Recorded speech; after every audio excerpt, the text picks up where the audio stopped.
Hey guys, what's going on? It's Jet Fan here. You got William Sims on the screen. That's my build for my Iowa with JoJo and Cunningham as the inspirations. I've kicked around the idea in that last slot perk of the reaching out or the one that speeds up the repair party.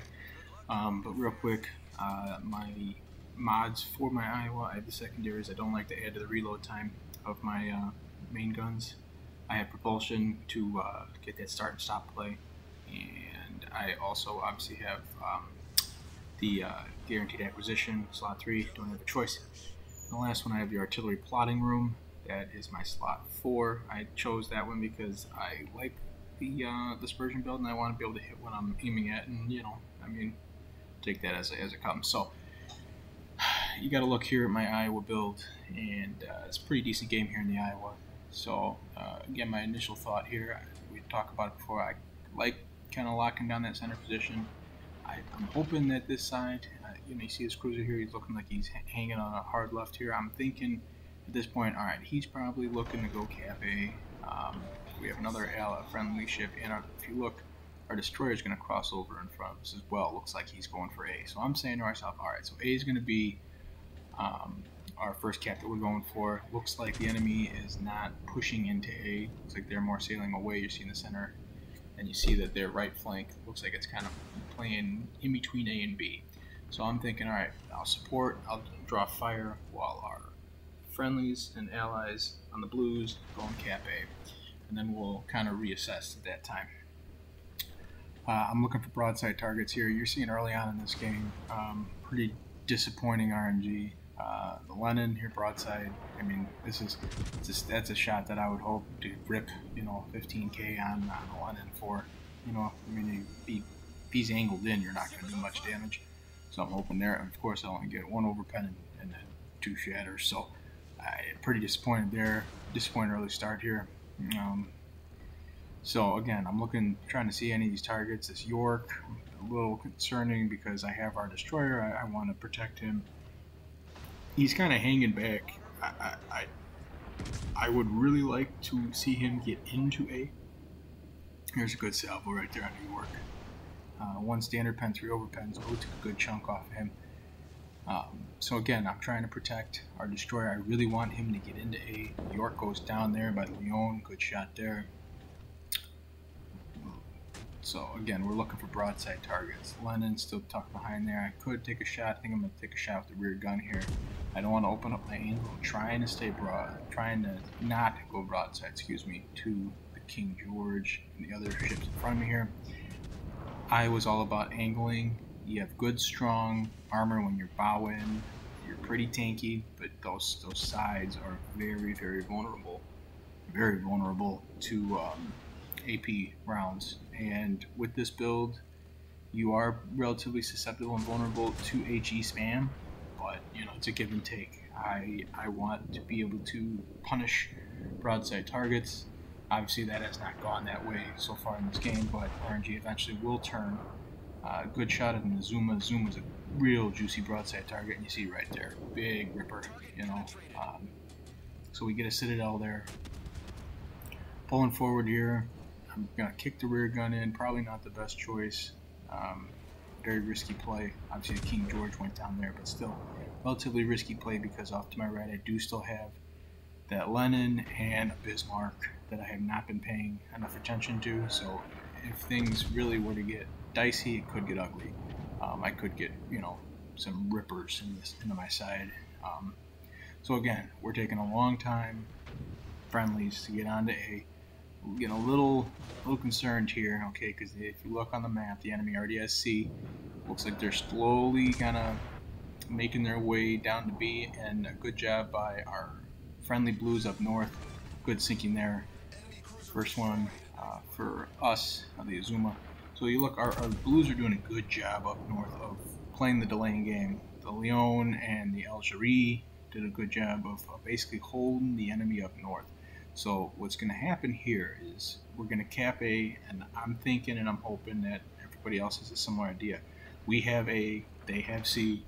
Let's have this fight over B, and the winner's going to come out with the points and, more than likely win the game. So fight and the game is going to be decided on the B cap. That's what I'm thinking, and that's where I feel like most of these games are. It's take a flank, right? You want to capture one of the flanks. Big ripper there I took. Again, that's what I was talking about. Sail to broadside. So now I'm going to finally tighten that angle up a little bit. A lot of capture the base, not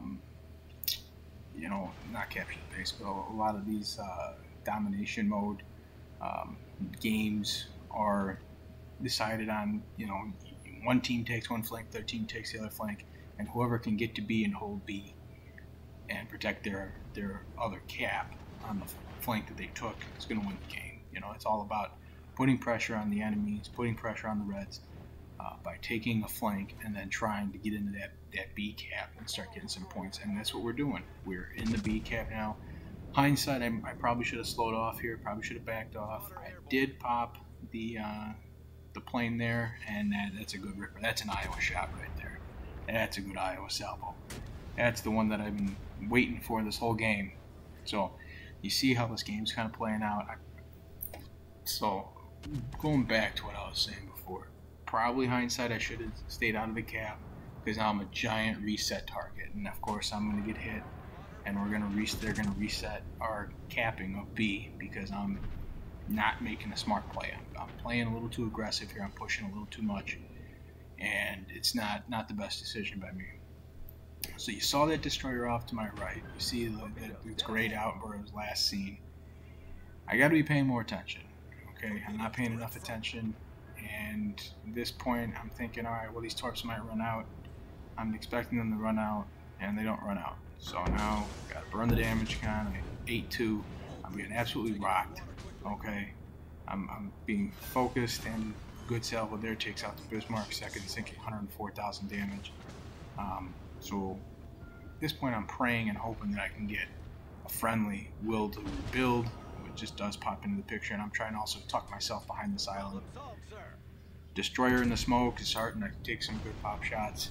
Okay, and he's going to be sending torps, I would assume, more once those reload. I'm probably his primary target. Nelson's pushing into the B cap, so again, exactly what I said was probably going to happen, exactly how most of these games play out. Okay, but again, we have the advantage. Why? Because we have A and B. Okay, we have not only A and B, but we also have the ship advantage. Okay, we have an extra 2 cruisers, right? 2 battleships, and 1 destroyer. They have the destroyer advantage. They have 2 destroyers, but we have the destroyer hunters and the cruisers. So I'm gunning it forward here to get past that torp, and I'm slamming on the brakes because I know, and there you see it, 3.8 kilometers off to my left is a Lenin. I come sailing around this broadside. It's been a good game. I'm going down. Okay, this destroyer sending torps my way. This is a very, very hairy situation. Situation that a lot of times you don't see an Iowa in, but it's okay to get your Iowa in these situations. Look at the ricochet that just happened. That slight angle, right? The front armor, the bow end armor on an Iowa is nasty. That salvo right there, where'd we aim? We aimed on the front nose. We know that a Nelson has solid side armor, weak front armor on its bow. And again, here's a Lenin pushing around the corner. We're trying to gun it in reverse. We're trying to flatten that bow out a little bit. For some reason, he decides he wants to come around the corner. Our secondary is opening up off to the right side. We know that destroyer has just shown itself. We're looking and waiting. This Lenin already fired his salvo. We're going to send it right into the broadside underneath that turret. That's a double citadel. That is a sinking. And he's gone off the board. Shiratsuyu pops up here. Okay. And meanwhile, I want to point this out, the whole time while this is going on and then those battleships push down and the destroyers are off to the side, our friendly destroyer went to C to cap. That is a winning decision by our destroyer. I really love that play. I know a lot of people who are competitive in this game and want to win love that style of play. That's what the destroyers are there for, and every other class of ship is there to either support or hunt destroyers. Destroyers are the winning ships and the winning class that either determine victory or failure, victory or defeat, in this game. It's a great play by our friendly destroyer. I just wanted to give him a quick shout out there because that's big time plays. So again, I'm just saying to myself, let's just push away from the cap here. Okay, we have all 3 caps. This is going to be a win. It's just a matter of hunting this destroyer down. Pretty good game in the Iowa. Not the best. We definitely got lucky. Will to rebuild definitely came into play. Okay, and that last ship is a Moss, I believe, from the beginning. It's a Moss. So we'll see if we can push up here and maybe hunt this Moss down. But an Iowa Bowen, I really want to emphasize this, is a tanky ship and can really punish people for making mistakes when broadside Moss shows its face. We send a salvo of HE this way. We get to sinking, we get to cracking 157k damage, and a win. Again, you got the end screen here, 157k and a Kraken. I hope you guys liked the video. If you did, please like, subscribe. We'll see you guys out on the high seas.